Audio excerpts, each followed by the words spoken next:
Good evening, and welcome to the television graveyard. We are your TV necromancers, Laura Prince and Noah Houlihan. We have come here tonight to examine the spirits of past television shows to find out which ones could be resurrected, should be resurrected, and which ones should just stay doomed. This will be a podcast in which we analyze the history, the hype, and the aftermath of shows that ran only one season, including some that have ran only one episode. This month, we will be exhuming game shows. With me, as always, is Noah Houlihan. I'm releasing another hunter on the board. So this week, we are doing the 2008 video game show, Chase. Yeah, apparently it's video game show month here on Stay Doomed. Isn't it always? No, what? No.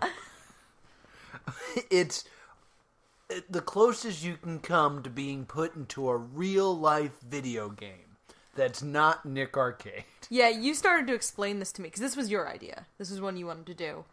True. And you were like, oh, it's a game show where you're in a video game. So I was like Nick Arcade. No, nothing like Nick Arcade. Much dumber. Yeah, Nick Arcade actually had more plots. It is better described as tag. It's tag. All of the reviews I read for the show called it either tag or hide and seek. Yeah. Yeah. It's both of those things. Basically, let's go through what the show is. Okay. And then we'll break down the episodes. They have 10 contestants. Yes. And they're released on the virtual game board. Yes. Which is better defined as area. Which is better defined as a space we were allowed to film in. Yes, where the cameras are. And they have to... These 10 runners are going to have a tough time trying to survive the next 60 minutes against my highly trained team of hunters. Hello, runners. I'm Trey Farley, and this is Chase, the ultimate live-action video game. Now, the game board I've chosen for the 10 of you today is a deserted seaside port. Here's how it works. Your goal is to stay alive for 60 minutes. For each minute that you survive, you gain more cash. I've also scattered $25,000 in money flags across the game board for you to grab. Now, the only way for you to keep your money and win the game is to be the first person to a hidden exit point, which I'll reveal towards the end of the game. Now, I've added an extra element, something to keep a little spring in your step. The hunters. Now, their job is to capture you, to take you out of the competition and generally make your life a misery. And the hunters will do anything to take you down. And basically, if you get tagged, if they touch you lightly on the shoulder, you're out of the game. Yep. So there's already... Extreme tag. Yes. There's already a few problems with what is being explained here. First off, it's always explained as the longer you're on the board, the more money you make. Yes. You make money for every minute you're in play. Right. Which is dumb. Yeah, but you can't leave until the 60 minutes are almost up. Like, it's usually at like the 58-minute mark. Yeah. And you reach the exit point. And only one person. Yeah, and only one person can do it. So they're always racking up the same amount of money. Yes. It's always $25,000. Unless you get a bonus flag. Unless you get a bonus flag. That's the other problem. They always announce at the beginning of this show, runners can win up to $50,000. And what that means is it's the $25,000 you get just for winning the game. Plus, there are 25 $1,000 flags hidden all over the game board. Correct. If you find one, you add an extra $1,000 to your total. The idea being like, you are risking being out in the open, getting these flags, but you'll win more if there's no hunters nearby and you can end up winning. Right. The idea of calling it a $50,000 prize is ridiculous, because that means not only do you have to win, but you have to find all 25 flags, which means everyone else playing finds 0. This would be like, hey, check out Jeopardy! Where you can win up to $566,400. You did that math. Yeah, I looked it up. Okay. But I was impressed. it would be ridiculous for someone to be like, yeah, that's the top prize is $566,400. All you have to do is answer every question right, get the daily double last, bet all your money, do that again in the second round, and then bet it all in Final Jeopardy. That's a ridiculous task. Like, you could get the $50,000, but you're not gonna. Yeah, no one is going to. So that's the premise of this show, is you have to survive for an hour in this area, and the hunters are after you, and then you have to find the exit point. Now, to mix it up, there are power-ups, which gives it that, like, video game feeling. And there are more hunters the longer you go on the board. Yes, they release more hunters as time goes on. Then you can also earn these power-ups. The power-ups are a deflector, which will make the hunter turn around and go the other way. A sonic stunner, which will stop a hunter in their tracks for 2 minutes. Yes, and works for 30 seconds of firing time. Yes. Unlike the freeze ray, which is the same thing, except it's one shot and only works for a minute. Yeah, which we only saw, I believe, once. Twice. Oh, twice, excuse me. And the invisibility glasses that will make you be invisible for 2 minutes as long as you keep it on. Yeah, 2 consecutive minutes. Yeah. But you must wear them the whole time. And what's interesting is they do change the wording on this. Because towards the end, it just says, it'll work on every hunter you see. In the beginning, they say, it works on every hunter in eyesight. Kind of implying that it only works on the hunters that currently are looking at you. Okay. But I guess they realized that was confusing, or whatever they were trying to pull in terms of plot there didn't work out. So they were just like, screw it. It works on everybody. Yeah. So... and usually there's a challenge in the beginning to get out of that will get you the deflector. Usually it's the deflector. Yeah, sometimes it's not. So let's go, now that you guys know what the game is, let's go episode by episode and talk about what goes down on this. All right. Hardcore parkour. That's the first note I have of this entire series. So the first episode, they're Terminal Island, which is a deserted island. Seaside port. Yes. And what's interesting about this island is there are ferries. And once you get on the ferry, you can't get off, but it only holds up to 3 people, and you're stuck on a boat for 10 minutes. Yes. Now, the hunters can't get you there, but there's no flags on the boat. There's no nothing on the boat. You're just kind of there, and it's clearly pointedly not near an exit. Yes. Now, here's another thing that I think we need to explain, is how the hunters work. And I think they did a good job on this. All the hunters wear suits. Yeah, they look like Agent Smith. Yeah, they all look like Agent Smith. And they work like a bad video game AI character. In that, they calmly walk around, but if they see you, they get aggroed, and they'll run after you. Because there's times where they're talking, and they say things like, he's not running, so he doesn't see us. Yeah. So that's kind of the rules. So they kind of have that idea of, he's not running, because once they see you, they can take off at a full run. Mm-hmm. And there's a delightfully inexpensive-looking graphic where it says, like, target acquired, target searching, target acquired, and then it, like, the music ramps up. And the bouncy cam of them running. Yes, it's very all the hunters also wear cameras, so you always get like hunter view. You can win up to $50,000, which coincidentally is also the budget of each episode. I would say it's more than that. I'm joking, but the show does feel delightfully budged, though. I disagree completely. I really don't think this show is that expensive to do.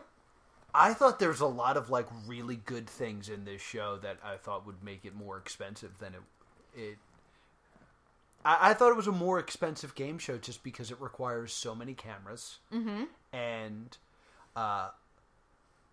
let me finish my rant on the hunters, then we'll go back to this. Okay. Because it's very important that if you are running from a hunter and then you take a sharp turn, so you're no longer in eyesight, and then they come around the corner and don't immediately see you. Yeah. Like a video game bad guy will go, he must have just vanished. Yeah, and they'll just turn around and wander off. They'll throw their hands up in the air and just go back to walking mode. I was trying to look up pictures of the weapons, and I'd like to give you all a tip to not Google image search Sonic Stunner. Good call. Good call. The Sonic Stunner looks like an air horn. It does. The deflector kind of looks like a Wiimote. Was that the one that I thought it was like a weird circle thing. Like you know in the dollar store, that thing you press the button and the mirrors make it look like a tunnel that goes on forever? That's what it looked like. Like it was like a weird, like almost mirror-y... Yeah, it was probably a spray-painted dollar store item. Yeah, something like that. The sunglasses were sunglasses. Yeah, they were like very bad. I want to say like 90s Wildwood Boardwalk sunglasses, like Bret Hardy looking. Yeah. Oh no, I want to say like they're more of the rockers. No, I would even say just like tinted safety goggles. Like they're not supposed to be worn for fashion. They're supposed to be worn for like welding. Yeah, I could see that. Okay. I think in my mind, I just really wanted them to look really, like, really silly. They do, because they're just oversized, like, crappy... I don't know, they do look like, now that I've Google image searched Bret Hart glasses, they do kind of look like the love child of those two things. Yeah, the Bret ones are, like, almost paper. Yeah. These are, like, clunky plastic, but they do have the design of the Bret Hart glasses. So yes. I get where you're coming from here. So, in the first episode, we have the boats. Yes. And it opens with them having to solve a puzzle where they put these barrels together. Yeah, the Donkey Kong puzzle. Yeah. And they have to match flags and stuff like that. And this is good game design. This is a game design that we used to call in college Jersey Pro. Okay. In that nobody, like someone from New Jersey, understands co-opetition. Where it's like, okay, we need to do something where we work together. So they have to work together to put all these barrels together and make all the images so that they can all get deflectors.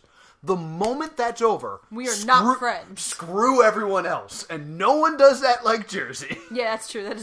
That's actually our state flag. We'll help you, but then screw off. Like, we'll help you for now. Yeah, exactly. Friends for now. Friends New Jersey. Welcome to New Jersey. Don't piss me off. New Jersey, you've outlived your usefulness. Yeah, there it is. So they all get deflectors, and then they all sprint off into different directions. Yes. And the main gimmick for this one is the boat. Yeah. And the idea of, like, do we get on the boat? The boat takes you to another area where you can still run back. Mm-hmm. But you're safe for 10 minutes, but once you're off the boat, there's only one way to go. Yeah. So if there's a hunter there, you're doomed. Yeah, because there's a fairly long dock. Yes. Between the ferry and land. And a Pokemon-esque dock. Yes, it's very, yeah. It looks SS like... Anne. Yeah, like it's that long, like, labyrinthine dock that, like... Yeah. There's no way around it. I'm surprised no one swam. Well, nobody knows surf, so they can't go to the truck to get Mew. So, this brings us to the next really good bit of game design. Each contestant, when they do a talking head, is profiled with, like, their strengths. And yes. so is each hunter. Yes. And I did have a complaint initially about the hunters of the male hunters all had, like, very normal names, like Vasquez and Grant. Yes. And the two female hunters that are introduced are Icy and Amazon. Yes, Hunter Icy and Hunter Amazon. And I was really mad because I was like, oh, those seem really kind of sexist. Nope, they just used the real first name of Amazon, and then Icy's just her last name. Yeah. Yeah, they actually, they just used all of their real names. It just happened that the female hunters had cool names. Yeah, they were just super cool. They had the tropes of the, one girl immediately tells us how smart she is, but she's gonna play dumb. Yes, this is very common. And then we have a guy... There's always kind of this, like, sad guy. Yeah, every episode has the designated sad guy who's, like... Kind of just really needs a win. Yeah, really needs a win, and he picked the wrong game. Yeah, like, in this one, it's 37-year-old Jason, who tells us how athletic he is, and then bless the editors of this show. Because he's like, I'm really athletic, and the next thing we see is him trip over a light post and eat it. Face plants, like, hard. And that is the theme, is some guy saying, it's been rough, but, I'm not the greatest athlete, but I'm sure I can hang in there. Cut to them behind everyone else, a mile away, running, like, immediately into a hunter. The editors are sick in this, and I like it. Yeah, to the editors of this show. Yeah. The editors of this show are phenomenal. Because on top of that, they have this great system where it's clear that everybody has a cameraman on them. Yeah. And I'm guessing the hunters are all told, like, you're going to see a cameraman. You pretend like you don't see him. Like, you can't just be like, well, there's a cameraman. Clearly there's a person over there. And they're good at doing that. But they do this great thing where you'll see someone, like, hiding and stuff like that. And then they'll cut to a map. Mm-hmm. And it's like, this is where this person's hiding. Here comes a hunter. Yeah. And then it's like, okay, we know conflict is coming. Yes. It sets up, like, dramatic irony of, like, we know stuff that the competitors don't. And it adds that tension. Yeah. And they do a great job every time. And there's a couple, like, there's some really fun little moments with, like, characters, which you don't often get in a game show because we don't get to know these people for very long. Yes. But, like, when Jason trips, he's been with Ariel. And Ariel just kind of looks over and goes, and runs. Yeah, I guess he's dead now. Well, you're on the floor. Go Bye. ahead, wounded gazelle. That's also another person that we have, is the person who's going to hang out with slow people. Yeah, well, that's Ariel in this one. Ariel and the other guy who wanted to get calf implants. There's a guy, he wanted to get calf implants because it's the only part of his body that's not perfect. Right. And I was just like, dude, don't have such a poor opinion of yourself. And then they show his legs, and I was like, oh, get it fixed.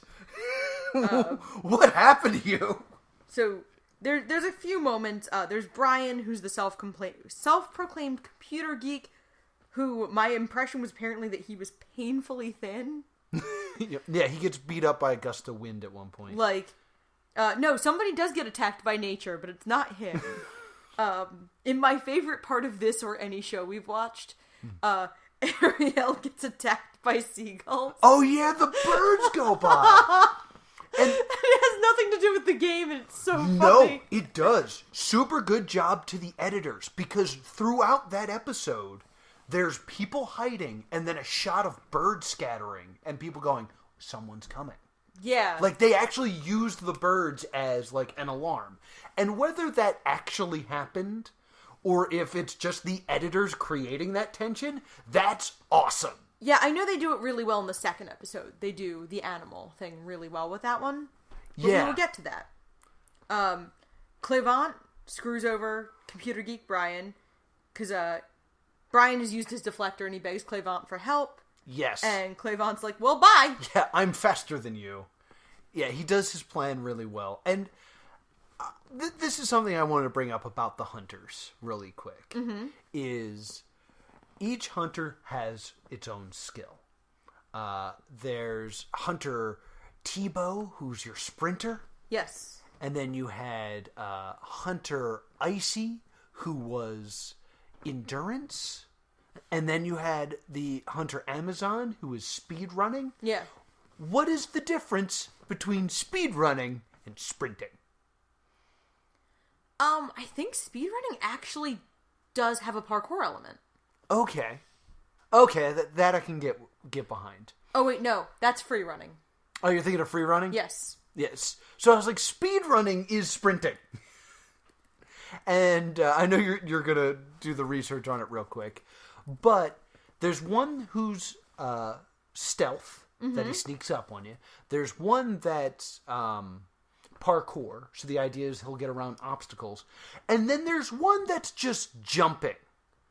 Hunter Velasquez's skill is jumping. Vasquez? Yes. His skill is jumping. there is never a time where someone is above you.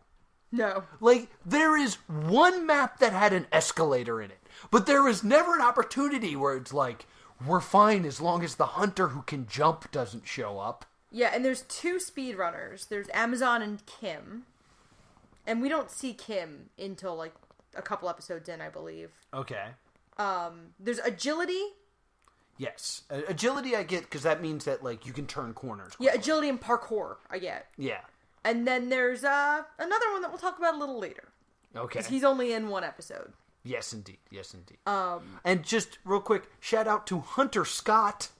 Because if you don't know, Hunter Scott is also the name of the 6th grade student who investigated the sinking of the USS Indianapolis and appeared on the David Letterman show. Because I sat there going, Hunter Scott, I know that name. Yeah, what Noah's not telling you is he turned to me and went, Hunter Scott! That's Sean from Boy Meets World! He's Sean Hunter. I was wrong. But he's Ryder Strong. That's his name. Yes. In real life. Yeah, I'm just explaining why I got confused. I love him. What's up, Ryder Strong? Big fan of the show, Ryder Strong. Sorry that I thought your name was Hunter Scott because of your name on Boy Meets World.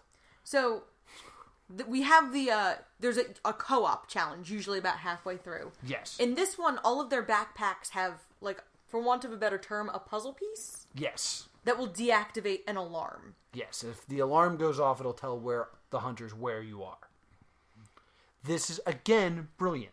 Because you have to rely on someone else. You have to rely on someone else, and whoever created the game knows full well there's 3 people on the boats. Mm-hmm. So when this happens, there's someone on the boat to help you, and someone you basically have to be like, no, you're not the person I'm going to help. Yeah. So someone's going to get left out on the boat. Great game design. Yeah, so Mecca and Jason help each other. Ava and Ariel, Cynthia and Laura save each other.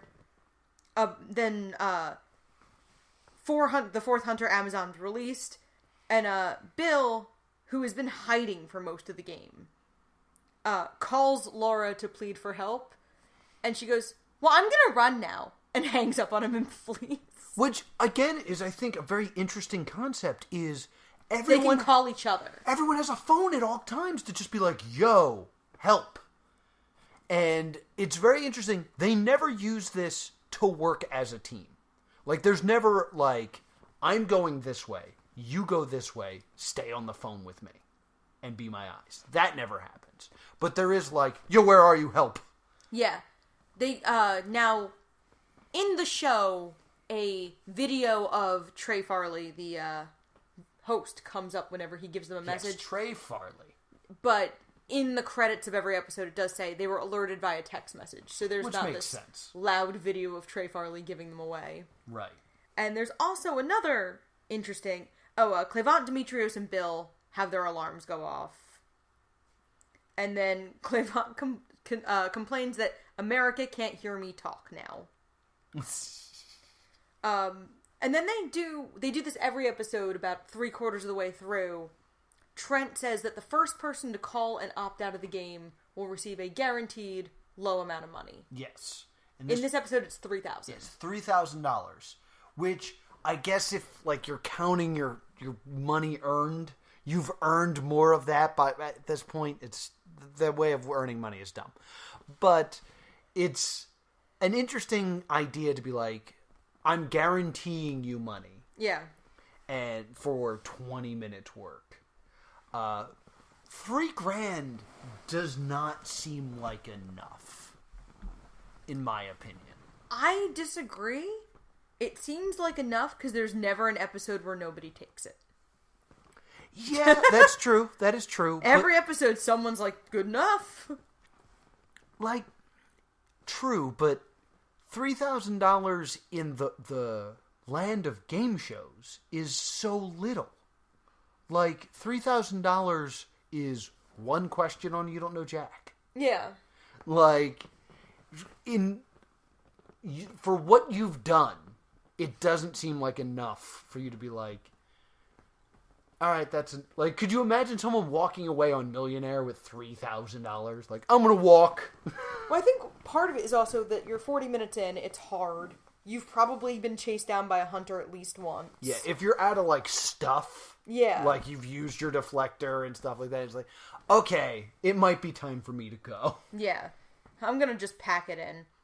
Jason, who tripped over a light post, takes the money and leaves. Yes. So he does get a win. He gets a quitting win. Yeah.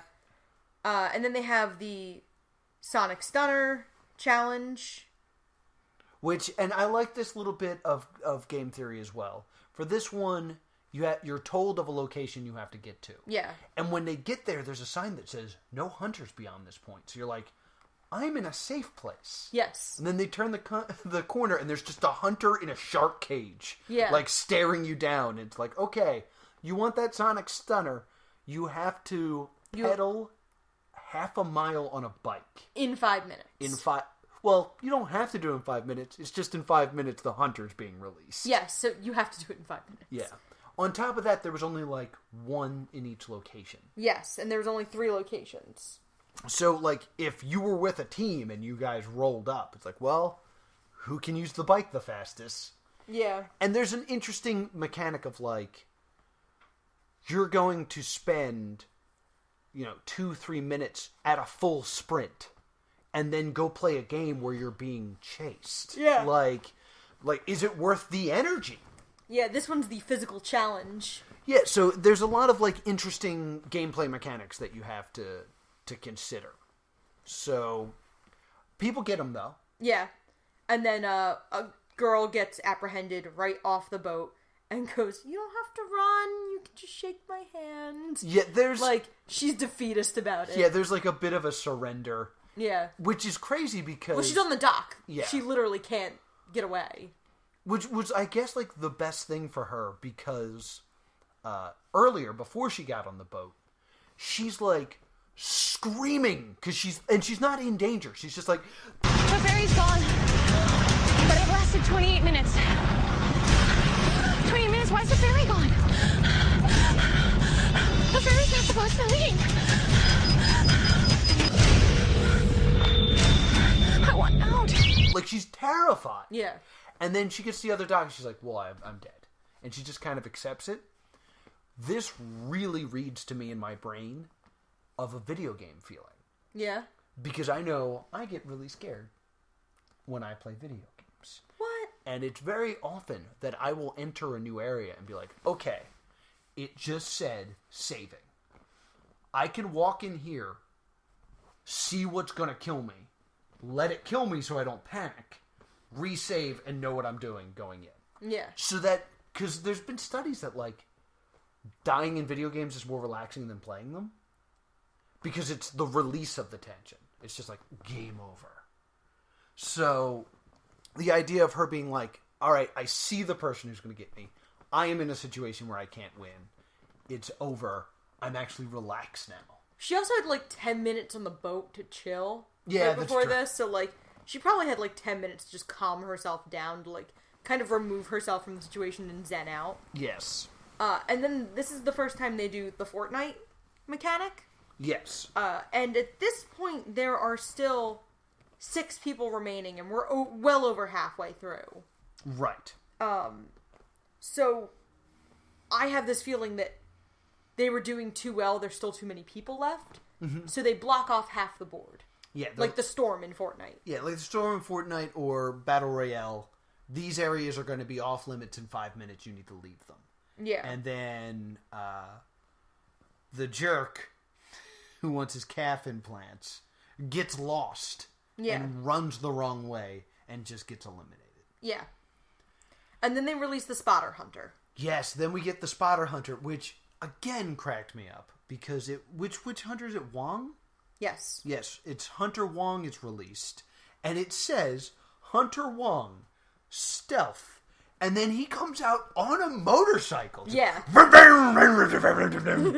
And the whole bit with the Spotter Hunter is they can't eliminate you, but if they see you, they'll tell someone who can. Yeah, they'll inform all the hunters of your location by talking into their wrist in Sims speak. And this mechanic really screws over a player named Mecha. Yes. In that Wong alerts Scott and Amazon to her whereabouts. She manages to deflect one, and then she uses her glasses, and is free.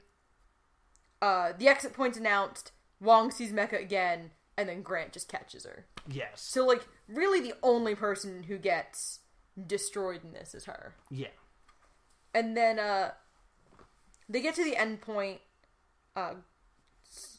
Amazon spots Bill, who Sonic sprays her, and Dumpster Bill wins the day. Dumpster Bill, yeah, he spent the entire game hiding behind a dumpster, and hiding paid off.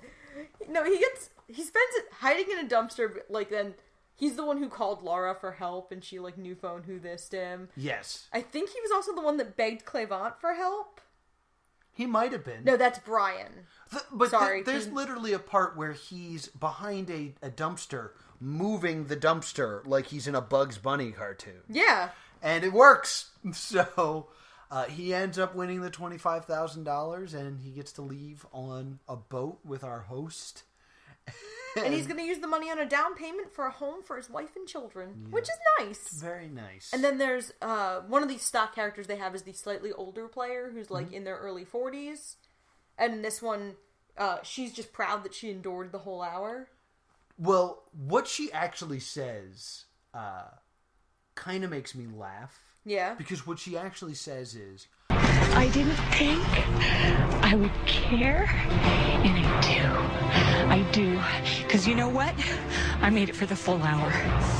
I made it for the full hour, and I couldn't find the exit point. There's something so funny to me about hearing someone really upset using gibberish jargon. Yeah. Like, no one in the history of man before this point has gone, I couldn't find the damn exit point! But here it is now.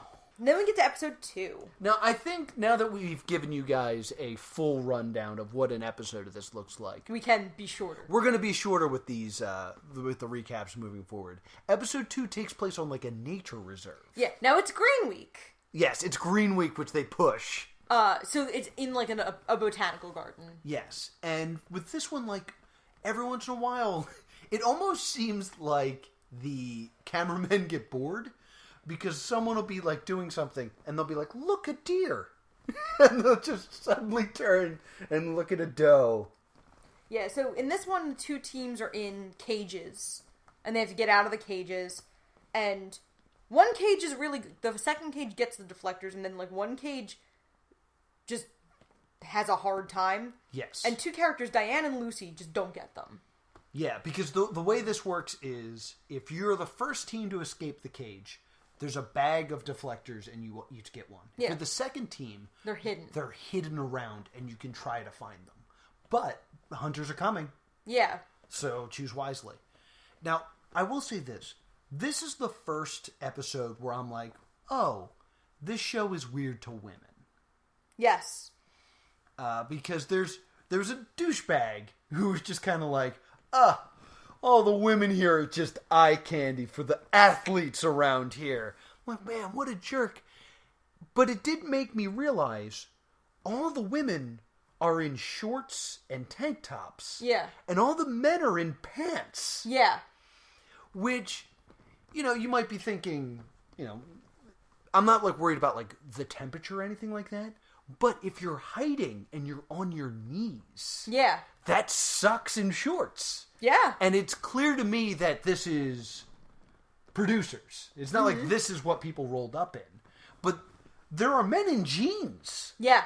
Like, it's not like they're wearing swishy pants or things like that. It'd be a lot funnier if they were. And we gotta hide. And they have, like, the stock characters. Because, like, Lucy is essentially Ariel from the previous episode. She's a girl who says how smart she is, and then everything she does makes her look dumb. Yes. This is another applaud to the editors of, there's a moment where she says, I've lost my map. And then there's a shot of just a map in the wind. Yeah. Like, it's so sad. Like, oh, she'll never find it. The wind has it. But we have, like, two dumb dudes in this one. Tyler and Shane. Tyler goes... If I had to describe myself in 3 words, I'd say awesome, awesome, and awesome. And we're like, oh, you're not very smart. This is my favorite character of any show that we've watched. Tyler? Yeah, because this guy also is the bright guy who's like, I need camouflage. And he runs over to like a waterfall and he grabs mud and just wipes it on his face and arms. And he's wearing a bright red t-shirt. Like, yeah, now they'll never see me. Oh I'll mix in with all the mud and all the matador capes that are flying around here. He's really stupid. And then Shane is just really sexist. And he calls the women dumb. And then the next thing we see is one of the girls named Jessica looking over and she goes, there's a deer nearby, which means there's not a person nearby. Mm-hmm. So she quietly, like, kind of just goes toward where the deer is. And then, like, it's juxtaposed against him calling girls stupid, and then she's actually making very intelligent moves. Editors. And then the next girl, is talking to herself for the benefit of the cameras, and literally does something I would do, where she's like, yeah, I'm just gonna, oh, look at the deer. Yeah, this is something we need to talk about. It is very clear that they have been instructed to talk to the cameras the whole time. Yeah. Because unlike your typical, like, reality show-esque show like this... There's not really talking heads. Yeah, it's never like we see them post the episode being like, I was really scared and I knew I had to do something. Everything's in moment. Yeah. And I think that works really well for this show. Yeah, so Jessica hides... Shane's cocky. Shane, like, thinks he can outrun a hunter, curses at him, and then has to, like, burn off his deflector. Yes. When he, like, didn't need to do that. And then the 3-location mission involves a tripwire maze. Yes, this is to get a sonic stunner. They have to go through the elastic jungle from Guts. Yeah.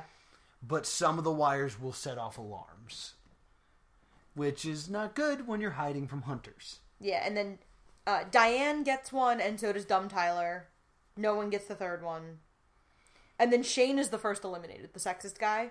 Yes. And then all of the girls who are together at that moment unabashedly go like, ha ha! Yeah, because this is where we find out that when you are eliminated, you get a text. Yeah. Or a text goes out to the remaining players letting you know someone got eliminated. Yes. And this is the first of only 2 times in the history of the show we see jail.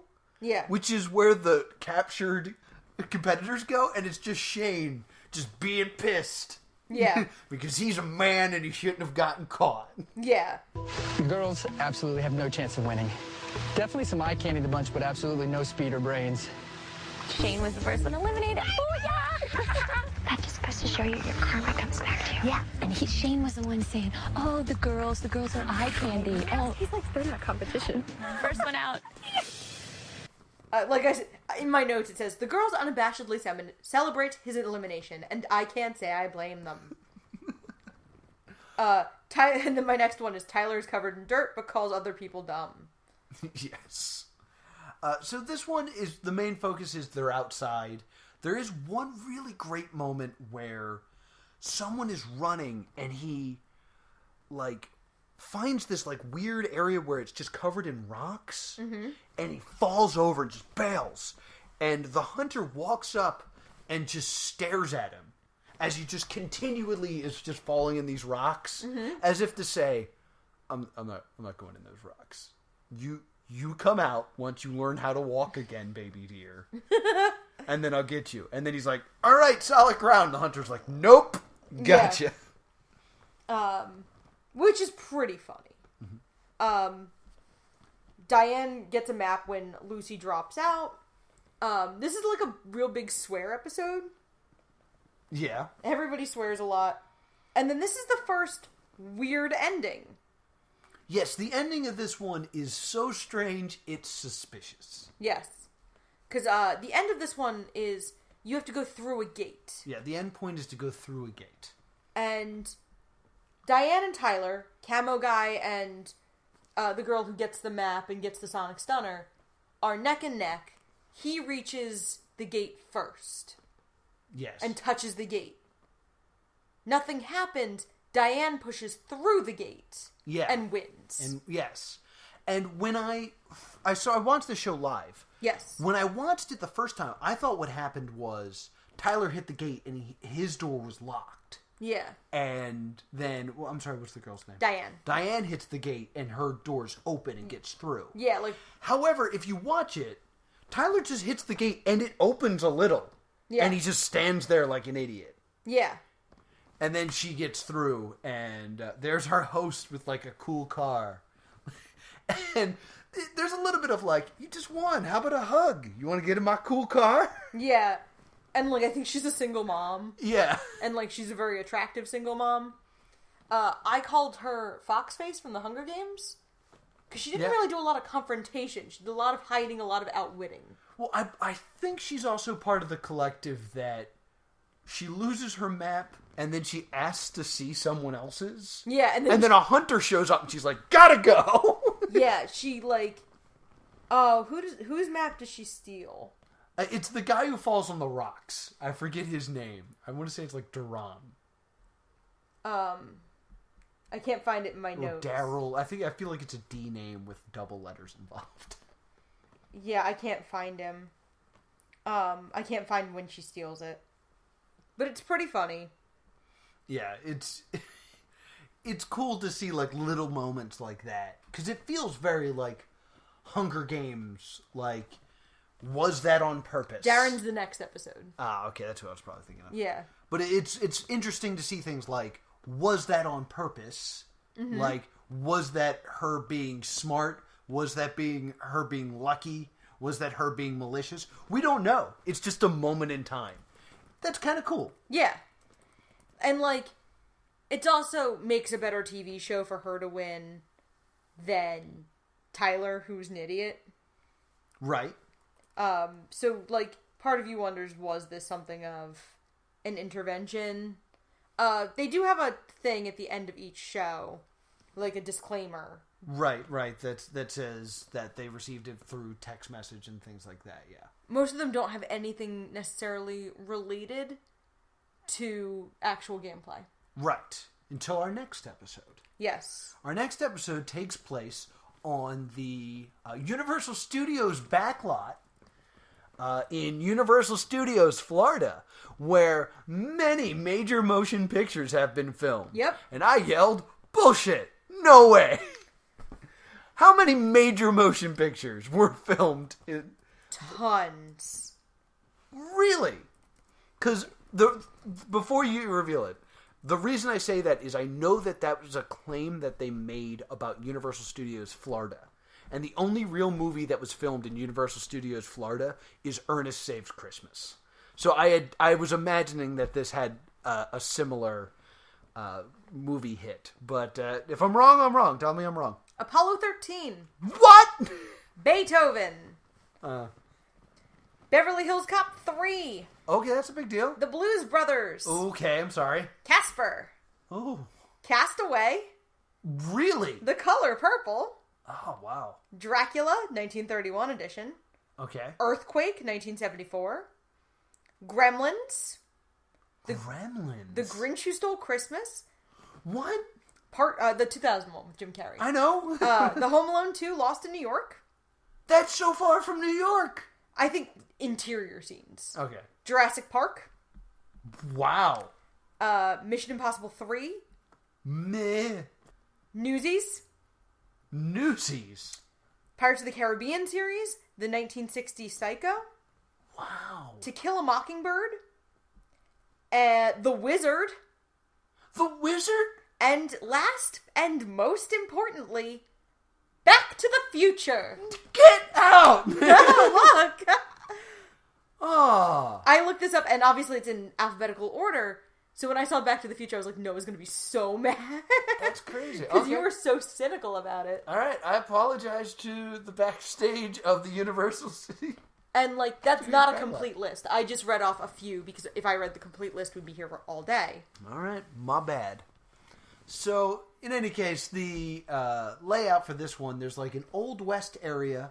There's a War of the Worlds area where it's like real foggy, so there's good cover there. There's like a Jaws Lake. Yeah. And there's a Bates Motel. And they're basically just in this area, but this is a very special episode. Yep. Because there's a guest hunter. A guest hunter. None other than ECW superstar Ricky Ortiz. Ricky O'Reilly-Tal. Which means it's time for a new segment. It's time for Noah Did Research. Noah did some research. Ricky Ortiz got his start as a football player for the XFL. That's right, he's an XFL player. This makes so much sense now. He was in OVW, which is Ohio Valley Wrestling, as Atlas DeBone. Atlas DeBone. He debuted on ECW as Atlas Ortiz. Okay. And then he was like, my friends call me Ricky. And he became Ricky Ortiz. Okay.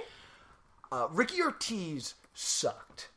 And I loved him. Yeah, I was going to say, he seemed very likable. I love this character. And if you go onto like cagematch.com, nobody gets it. Because his ranking is super, super terrible. And that's the point. Okay. Ricky Ortiz's character was, he didn't know how to wrestle, but he was more focused on getting a catchphrase and getting a t-shirt and getting merchandise, that like wrestling was secondary to him. That kind of makes sense. So to me. He won his first match, and he would just go around and be like, hey, I won my first match. I'm 1-0. O for Ortiz. And like he had this giant hair, and it was all this stuff that was like, this guy's clearly a babyface, but he was super annoying, so everybody turned on him, and that was the point. Okay. So, and whenever he did anything in the ring, he would run out of the ring and grab his rally towel and try to get everyone else to do it. It's such a good gimmick. I loved it so much. It's like, yeah, he doesn't know how to wrestle. He sucks. Okay. But he keeps winning, and he thinks he's amazing. Ricky Ortiz would go 5-0 on ECW until he lost a tag team match. They kind of forgot all about him. ECW died. He went to SmackDown. Nobody cared about him on SmackDown. He would lose to the Great Khali in his last match. Bounced around the indies. Hasn't had a match since 2013. All right, so Ricky Ortiz's career. Stay doomed. Okay, we got 4 more episodes of this show to go through. Oh, all right, let's go. This is interesting because we have this idea of, like, it's not an abandoned one. And this is also interesting because this is an actual tourist location as well. Yes. So, like, you have the idea of somebody might have had the lay of the land before, but nobody does. That was my first thought. It was like, oh, someone might have been here before, but nobody displays any. Shout out to London from South Jersey. Yes, he's from Mount Holly. Yeah, he's from a town not far from where we live, which is cool. Yes, we want to talk to you, London. Yeah, London. Get in touch with us, London. London, if you hear this, we would love to hear from you. So the important things to note is they do a pretty cool challenge where Ricky Ortiz is not released yet, so he's just kind of standing on a block. Yeah, and they have to put 5-pound weights on him to get the stunner. Yeah, so they put a weight on him, so now now it's harder for him to run. And he yells at them while they do it. Yeah, and he's the only hunter who talks. Yes. And talk he does. Yes, and he's pretty good. Yeah. And he gets, I think, only 1 or 2 eliminations throughout the course of the show. But when he does, he pulls out the rally tag, the rally towel. Yeah. Yeah, he gets 1 capture. Oh, I did it. There's a good character in this with Darren, who goes on, he's like, I got no weaknesses. And then when they do the challenge, he tries to call and get out. He tries to opt out immediately? And then he does not get to opt out. Evan does. And then he's immediately eliminated. Yeah. So, like, the editing and the storytelling in this is pretty good. This has Adria, who's one of my favorite characters, because, like, Adria keeps almost getting caught. Mm-hmm. And her faces are always really funny. Yes, and this is one of the points that I need to bring up at this point. Yeah. This is where we see, she puts on the invisibility glasses, and then we see this weird shot where she runs into focus, which means it's a camera focused on no people until she arrives. She then looks at her map and moves her glasses to see better, and goes...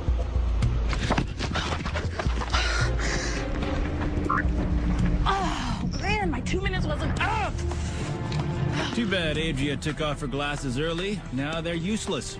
Sometimes they make it too easy for my hunters. Yeah. And then runs away. This feels like a reshoot. Yeah. Because we've seen all these other shots where the cameraman is following them. The idea that there's a cameraman waiting for a person to show up doesn't make sense. The fact that she would do something and then give exposition just to no one feels real weird. It feels like it's inserted. And I was wondering if you found anything about there being reshoots. No, unfortunately, this is a one-word title game. Yeah. And there's another game show called The Chase. The Chase, yeah. So I couldn't find much on this. This was also like a real short runner. Gotcha. Like this doesn't really have the following that like Whodunit had. Right. So I haven't been able to find as much with it. The other cool thing I found with this one is that, well, not the cool thing I found. The ending is odd with this one too. Yes, there's two very odd things about this ending. Okay. One is how it actually ends is you have to grab a flag that is on the Jaws shark. Yes. And once again, London gets there first. Yes. But I believe her name was Holly? Trisha, like, grabs it first. Yeah, she just, like, yoinks it out from under him. And, like, they have to show in slow motion as, like, London runs by and just grazes it with his fingers. Yeah. And Trisha behind him grabs it and is like, I win. Yeah. And so right there, I was like, man, that's really weird that we had 2 episodes where that happened back to back. Yes. And we read the tiny type at the end of the show. And in addition to players actually receive text messages, there's tiny type that says, the ending sequence, due to technical difficulties, had to be restarted. Yeah. What does that mean? Like, there's no way, like, is that, like, from 5 minutes to go? Is that from 10 minutes to go? Yeah. Is that from the exit point being told where they are? Or is it just, like, there was a malfunction in actually getting to the exit point? You two have a sprint. Yeah, it's very odd. So, it leaves a lot of questions. So, once again, London, if you're out there, or Trisha, even though you're not Jersey, go ahead and send us a message. We'd love to know a little bit more about this specific moment in TV history. Yeah, like, it's very odd because she does just snipe it right out from under him, and it's very awkward, and especially with it being back to back with the previous episode. Yeah, it makes it seem very, I don't know, suspicious. Yeah, due to technical difficulties during the game, the final phase of the last challenge was restarted, which makes me think it was like when he announced it was open. Yeah, that's what I read as final phase as well. So yeah, that's the odd. That was the odd one. Yeah. So this brings us to episode 4. Yes.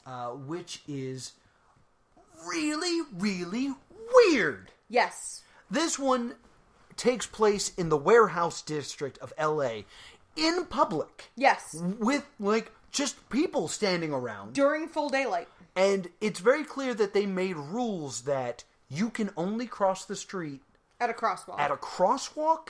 And when you have right of way. Yeah. Like, you can't look both ways and be like, it's fine. You have to have a green light. Yeah. So there's all these really weird moments of the hunter is coming and just standing there waiting for the light to change. Yes. It's a really odd episode. Yes. It was also not that fun of an episode. It really isn't. Like, the things of note is there's a really nice team that, like, sticks together through the whole thing. Yeah. There's an old guy who, he's in his 70s. Dez, yeah. Dez is in this. And Dez lasts the whole time. He never is caught. Dez never sees a hunter. Yeah. He makes it through the whole show. I don't think he used any of his tools. Yeah, he's just kind of hanging out. I think he just had a day outside. Like, I would love it if they cut away and it was like, just Dez at a Starbucks. Yeah, smoking a pipe, like, what a day. Yeah, Petting a dog. Yeah, the only, thing of note is there is 100% a moment where one of the girls comes around a corner and was like, I have to be on my toes. And she looks and she sees a hunter and goes, Hunter!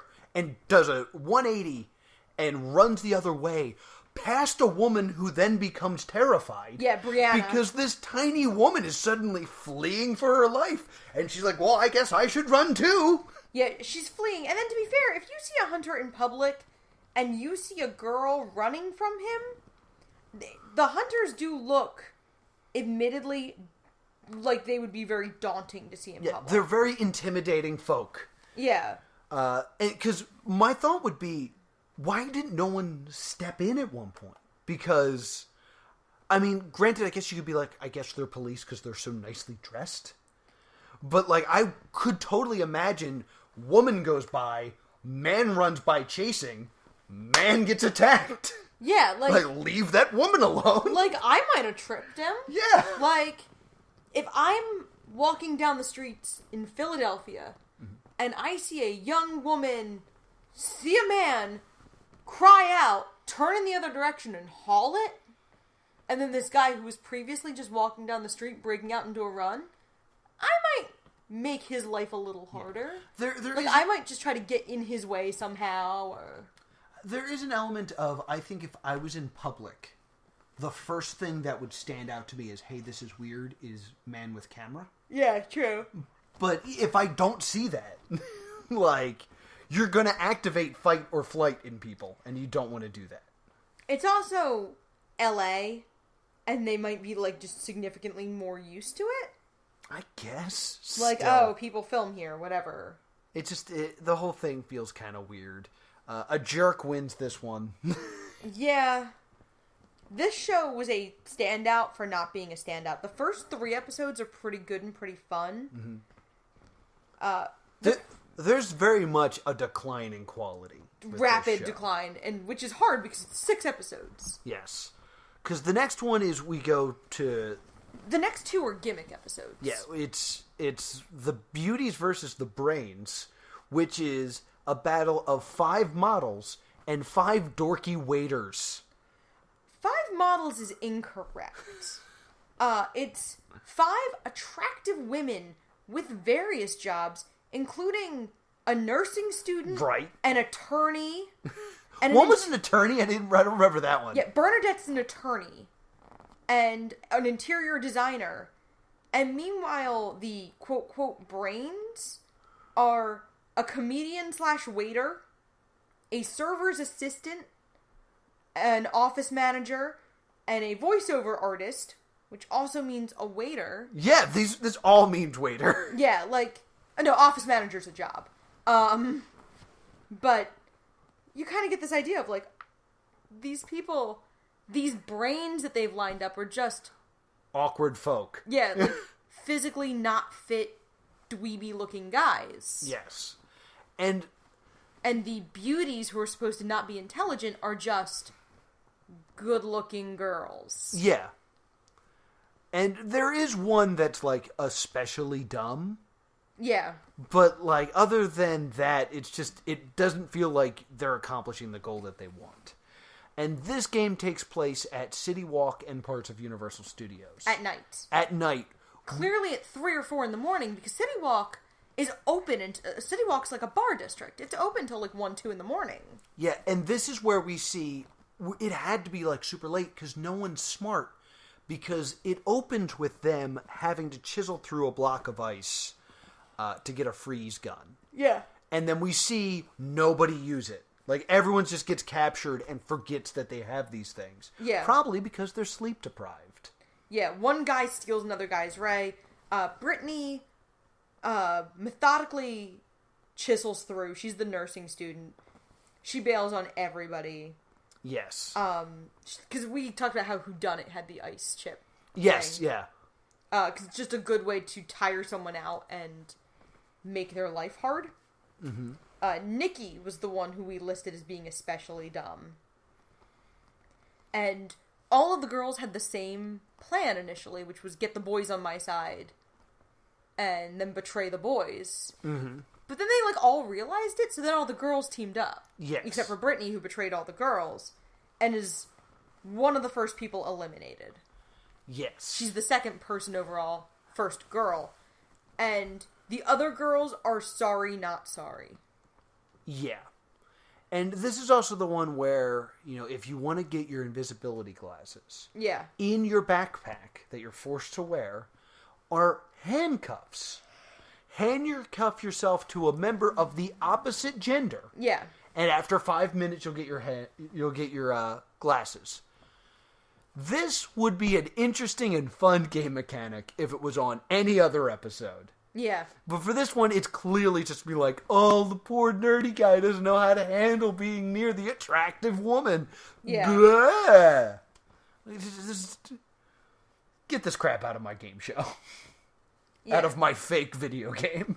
Yeah, so it's not... This one's really sexist. Yeah. Because it's that, beauty versus brains. And the idea that the men are they're no more intelligent than the women. And there is also a kind of stupid aspect to this of, it's beauty versus brain in a brawn competition. Oh, no one's doing well. No, yeah. Oh, no one's athletic. Oh, no.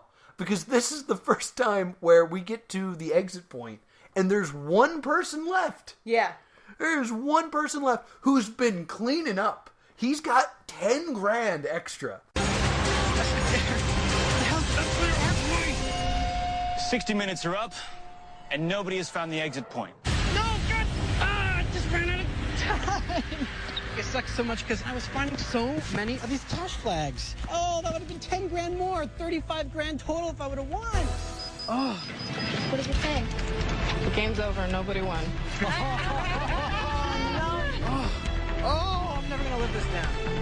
Neither beauty nor brains have prevailed. Everybody loses. Welp.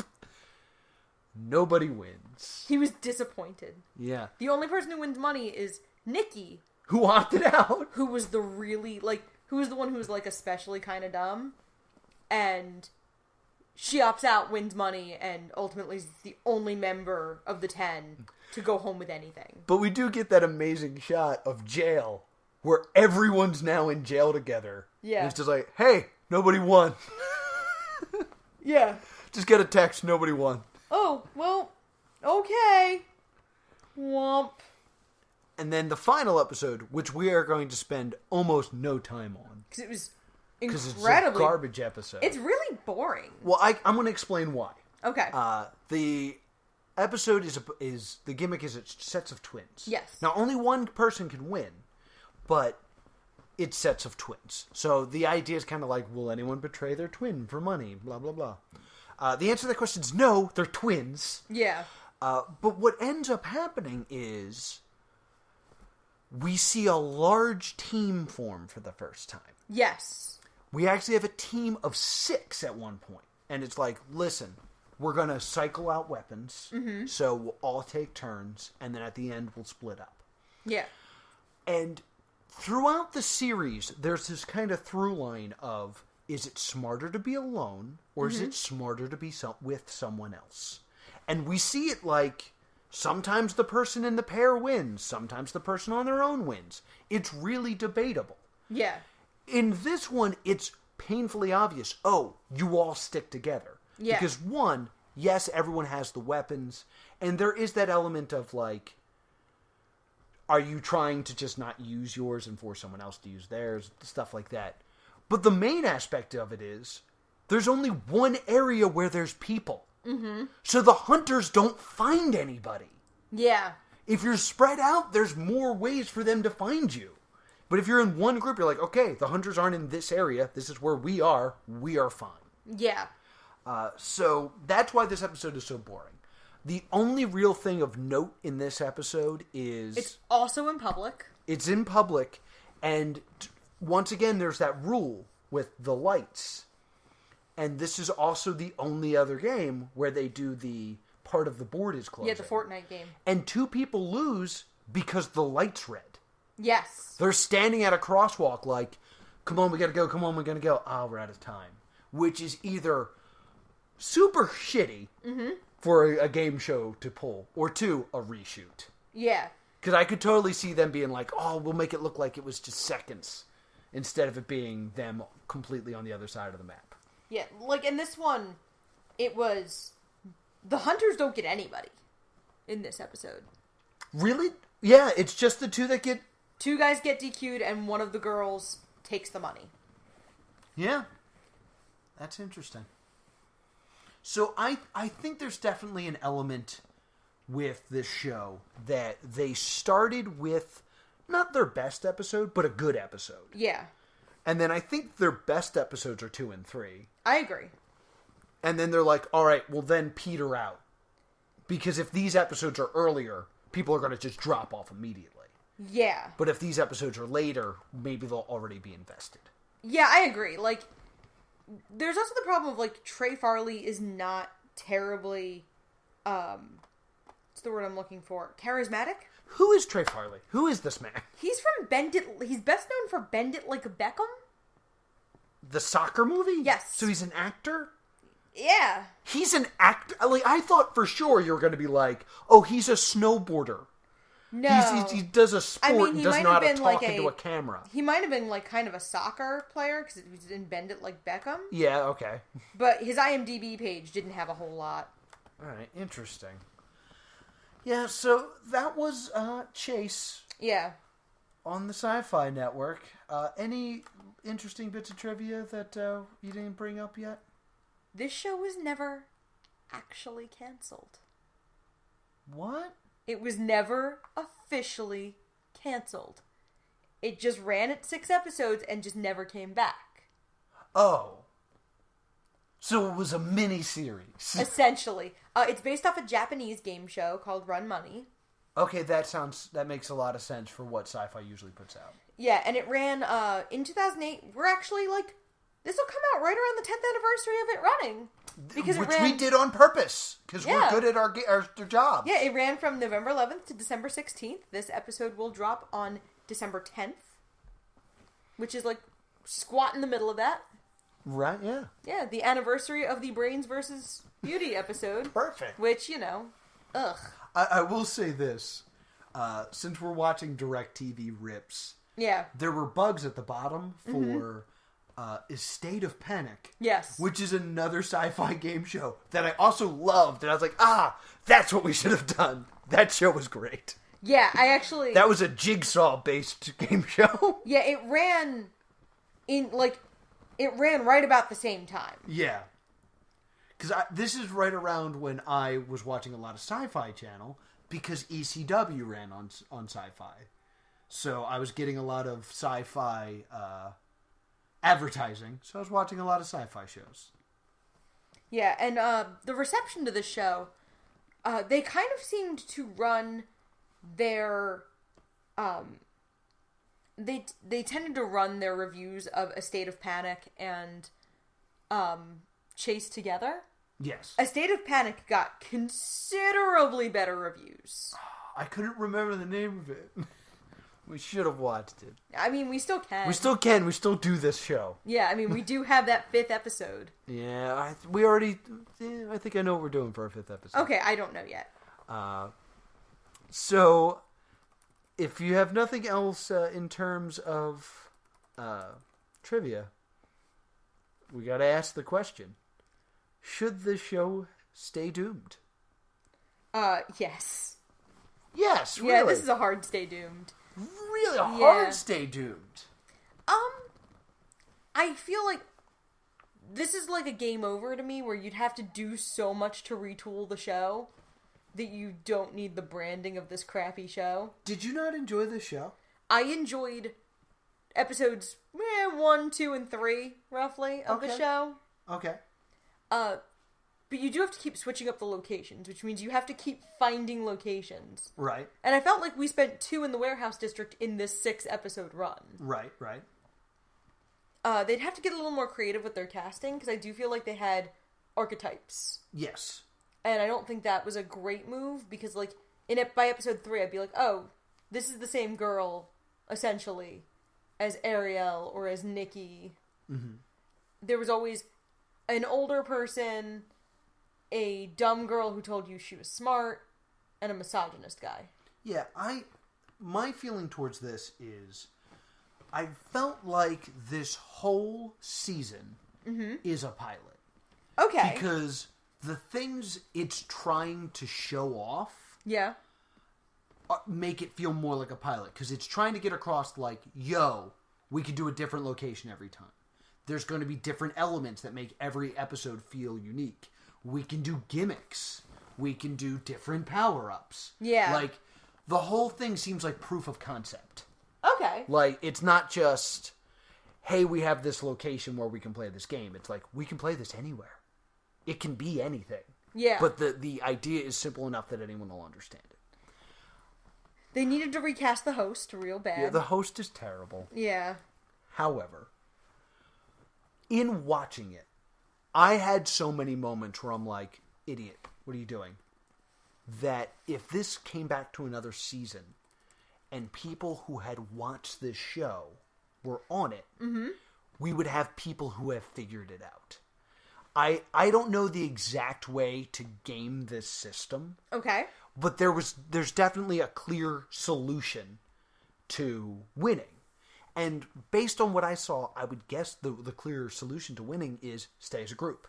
Yeah. And if you stay as a group, the show's boring. Yes. So I feel like there's an issue of if you created the show, people would become fans, people would become good at it, no one would get caught, and the show would become bad. Yes. So because of that like cycle, I do like this show. I don't think it peaked. I think there was more stuff they could have done. I agree that there was more stuff they could have done. Yeah, that like another season with more interesting locations, more gimmicks and stuff like that totally would have helped.